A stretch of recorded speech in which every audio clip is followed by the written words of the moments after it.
Hey everybody, this is Abby from Realistic Kitchen and Gardens.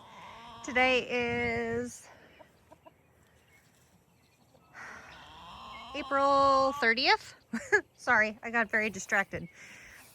We are on the same week as our last frost date, but of course this upcoming week, 10 days, whatever, is going to be quite cool. I think the high is going to be in the 50s, and we're being threatened with potential frost tomorrow, Saturday, Sunday, or Saturday, Sunday, Monday. Nothing out here is frost tender, so I don't really care. But here are the raspberries. This is all this regrown growth. There's a number of new pups coming up. That'll be the fall fruit. That'll be nice. But I'm excited for all these raspberries to come out. And then I'm partway through getting this raspberry cage up. This is to keep birds off my fruit, but these are 6 foot tall and there's 6.5 foot wide chicken wire. This is 1 inch chicken wire that I don't think songbirds can fit through. This is some leftover chicken wire from, if you were following at the last house, haha, when we were still in Worcester, Ohio. This is leftover from that, so there's that. But that's about it. We're halfway through making this. I need to get more 6 foot wire so that I can attach it to these posts, and then it'll basically be squared off up top. So, and I'll probably put a door here or maybe in the middle so that I can continue keeping that clear. But that's about it of that. My tomatoes are basically hardened off. Haven't brought my peppers out. I've been putting the plants to harden off right there, but it's been so cool. I don't want to stunt my peppers. Allegedly, if you put peppers in temperatures that are less than 55 degrees, allegedly it stunts their growth. I don't know about that, but I certainly don't want to shock them, because at this point the house is warm, or the basement is warmer than that. So we're not going to play that game. But take a quick peek at the blueberries. They're not flowering this year. I didn't expect them to. They're still, this is their second year here, but they're probably 2.5 years old now. So I still need to prune them. They're all open. They all look decent. I really need to work on getting the soil better for them, because when I did a soil test this year, it says the pH is 7, which is nice and neutral, but blueberries like it between, like, what, 4.5 and 5.5 or something like that. So need to bring that pH down. And then strawberries. These are the ever-bearing strawberries that I got locally last year. The cool temperature is certainly going to slow them down now, but I've had quite a few blooms. These ones I don't know. The ones up on the hill in the front yard are actually fruiting. They've gotten pollinated and they're actually fruiting, but I don't know if these have been able to be found by pollinators, because they're just kind of randomly tucked in the grass here, as you can see. But the cold temperature again will definitely, oop, there's a little tiny fruit coming up. I'm gonna get, I've seen online that Dollar Tree sells little dollar wire waste baskets. So I'm gonna get a bunch of those and use those as protection from birds, just so they don't eat all my fruit. Okay, so with this being our week of our last frost date, estimated frost date of course, there's still a lot to do and turn over, and I usually don't plan to plant my warm weather crops until at least a week or two after that, in case we get a randomly late frost, because I've done that before. I've planted my warm weather crops out and they've gotten killed by a frost, and it's just like, well, that was a waste. But row A, we're continuing to smother. This is going to be squashes and gourds and things. Ugh. left arm. Okay. So it's smothering pretty well. I basically just want it to kill off the bulk of the organic material and roots so that I don't have to do quite as much heavy work compared to if I were to try to weed that out. God, that'd be a lot of labor. And I'm gonna use this cardboard, and I put this down a couple days ago to try to smother that grass underneath. The peas are starting to look really good. This is the one sugar snap pea, and then the rest are Frida World snow pea. These ones are like 80, 70, 75 to 80 day harvest, where the sugar snap pea is 58. Again, I only had one. I did equal parts snow pea and sugar snap pea, but the sugar snap pea had awful germination. Seed was from the same time, same company. I don't know. The onions are doing well. This is sterling, I think. Sterling white onion. Yeah, sterling onion from Dixondale. There's 2 bunches here. And then there's 1 bunch of Red Wing red onion. They're progressing nicely. I keep thinking about, I almost said marinate. What? My brain. I keep thinking about fertilizing them, and I just haven't gotten around to it. Here's a vacant patch that I should cover so I don't get a ton of weeds up through. The hell is that? You can get out of here, whatever you are. And then this is all Patterson yellow storage onion. The garlic is looking really, really good. That's all hard neck. And then this is all soft neck. And I ended up harvesting some more green garlic yesterday, day before, or something like that. If nothing else, just to open up the root space for the nice big bulbs to fill up the space.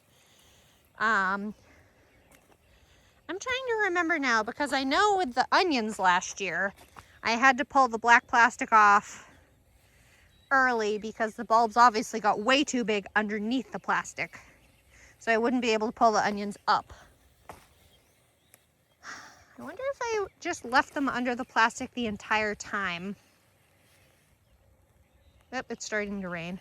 And then harvest them. I wonder what would happen there.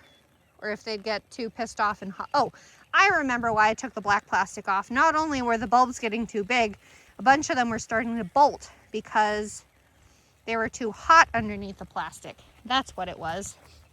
Anyway, I don't remember with the garlic if I pulled the black plastic up early or not. Excuse me. But it's great to keep weeds down, that's for sure. As down as they can be. I mean, look at all these violas coming up through the mulch around the bulbs. God, I hate wild violas. Pain in the butt. I don't know what that was. And then carrots. I finally got around to weeding my carrots. So there's a quick glance of Berlin up to that stake. Up to that stake. Then after that is the rainbow carrots. I started weeding. Apparently a bunch of it came back. I tried pulling, manually pulling, which usually breaks off the top of the grass. And sometimes, like, these are this year's seedling grass, so this is really easy to pull up. It's just super time consuming. You know, it's just sitting on your butt doing it, but still, it's super time consuming. And I don't have time for that. But you can definitely see the Berlin carrots now. These are an 80-some day variety as well.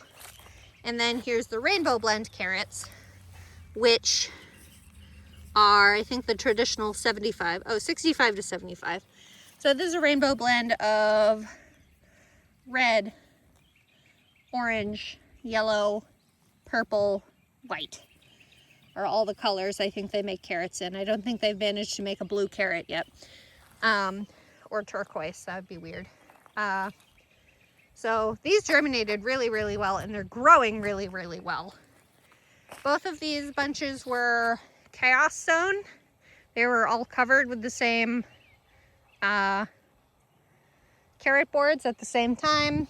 And I don't know, maybe the blend is a little more hardy than Berlin, but we'll see. This is gonna be where the pole beans are gonna be on this side. This needs to be pitchforked and weeded, obviously. I'll probably seed out my pole beans in early June because beans like it warm.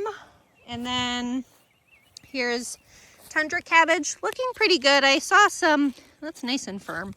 I saw an actual snail on this one yesterday. Not a slug, a snail, which I'm kind of amused at because I've never really seen a snail around here, which sounds stupid, but here I am. This is where sprouting broccoli or broccolini is supposed to be. I really don't know if I'm going to waste the space on them or if I'm just going to fill the space with corn, which is what the other half of this row is going to be sweet corn. I probably have enough seed to do basically all of it sweet corn, and we can certainly use the sweet corn, but I don't know. I haven't decided yet. If you've ever wondered how I organize my rows, like why do I have carrots and pole beans, or why do I have corn and then peppers? Like with the program I use to plan my gardening, it uses crop rotation to help limit pests and diseases that are soil borne so that things are rotated each year. I always put my garlics behind my squashes. So garlic and onions will go in those two rows next year, for example. And I always put my fall brassicas in where my onions and garlic are, for example. Like it's just a system I've worked out that obliges with that crop rotation. So I am mildly concerned in my head about planting 6-foot tall corn on the south side of pepper plants because peppers like a lot of sun, corn likes a lot of sun, and with peppers being on the north side of a tall plant, it'll cast shade. So my only hope is that the corn is between the height of the corn and the 3-foot width of the row. The shade will be cast that way enough that it won't completely block the sun. But I mean, they'll get morning sun, and they'll get afternoon sun. The sun kind of more goes, if you're standing here, the sun more comes this way. It completely goes that way, but it's not just moving straight sideways. It kind of does a orbital type. Anyway, carrying on. So all corn. No, not all. Sorry, this is all tomatoes. That's why I'm not concerned now. I got myself confused. This is going to be all tomatoes, which reach about like 4 feet tall or so. So we'll see how that does. So I'm going to need a lot of friggin' tomatoes this year. My son loves marinara, so that'll be fun. Chamomile volunteering itself from God knows how long ago, quite honestly. And then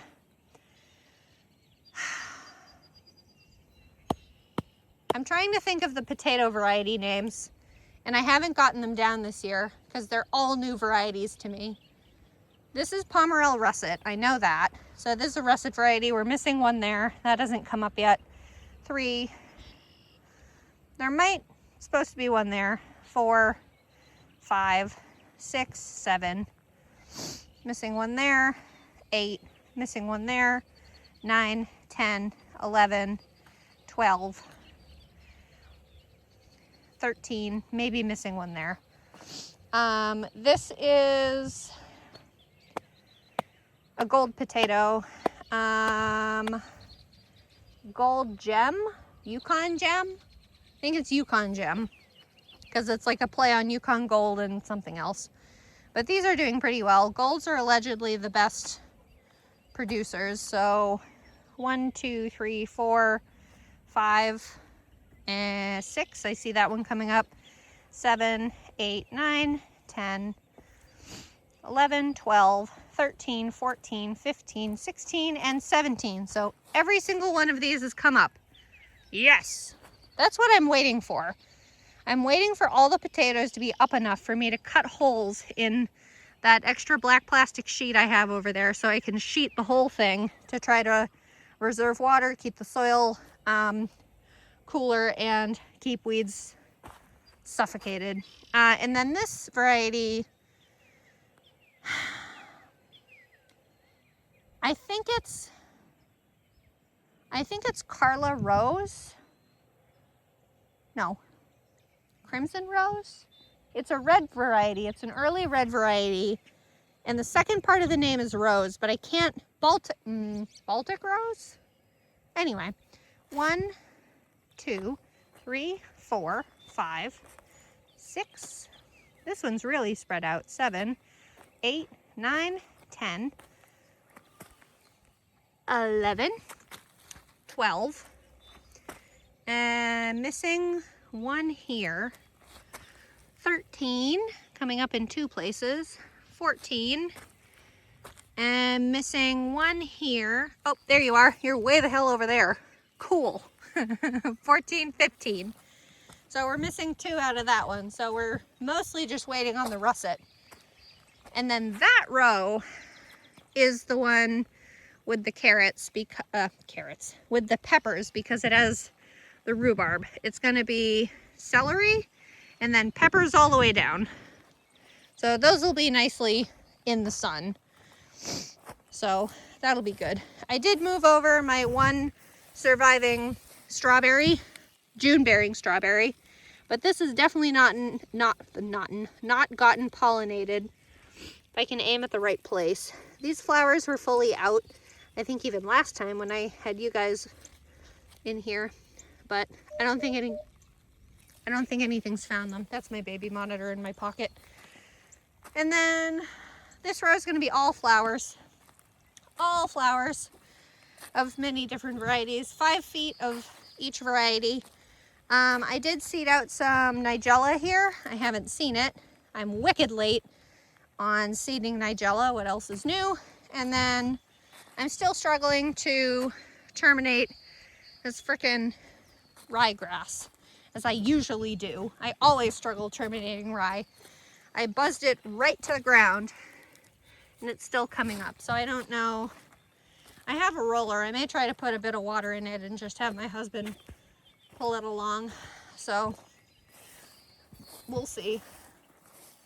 We finally got rain, which means it softened the ground quite a bit. So hopefully, and with the cool weather, hopefully I'll be able to get out here and really do the work I need to do of terminating that and getting the ground ready. Most of the flowers in here are warm season flowers that I can direct sow, but I need to weed the pepper row, the tomato row, the corn row, and the half row that'll have the pole beans in it. And the row, I completely skipped over it, but row B, directly after that, the row with the peas and stuff, that's fallow, and I did try to put another cover crop in it, like a green manure mix or something, but the grass is too, the actual like weed grass is too firmly rooted in there. So, and I thought I would have enough clear plastic to solarize it, but I don't have, well, I do, but it's 20 foot by 28 foot. So I would have to either cut it to fit, which I really don't want to do, because if I do want to do a greenhouse with that clear plastic, well, worst comes to worst, what? I tape it together? That wouldn't be that bad, I guess. I don't know. I still need to make up my mind. But anyway, that's about the whole drivelings I've got in my head. We just need to wait for a couple more potatoes to pop up, then I'll cover that row And then most everything is seeded already. Pumpkins, tomatoes have been seeded for ages. Peppers have been seeded for ages. Cucumbers, cantaloupe. I'm struggling with getting watermelon seeded. So I don't know if I'll try to direct sow that. I'll probably have one seeding of the watermelon has taken inside and started, but the second seeding is not. Technically vice versa. The first seeding I tried with the watermelon failed. The second seeding is. So I might have to do a third seeding direct sown out here so that I can still get a bit of a couple of watermelons. The cantaloupes are doing fine though, ish. They're a couple of years old now though, the seed. Anyway, I'm gonna stop rambling. If you like this kind of stuff, please like, comment, and subscribe for more. And follow along my Facebook page, Realistic Kitchen and Gardens, to see my daily shenanigans. Okay, thanks, bye.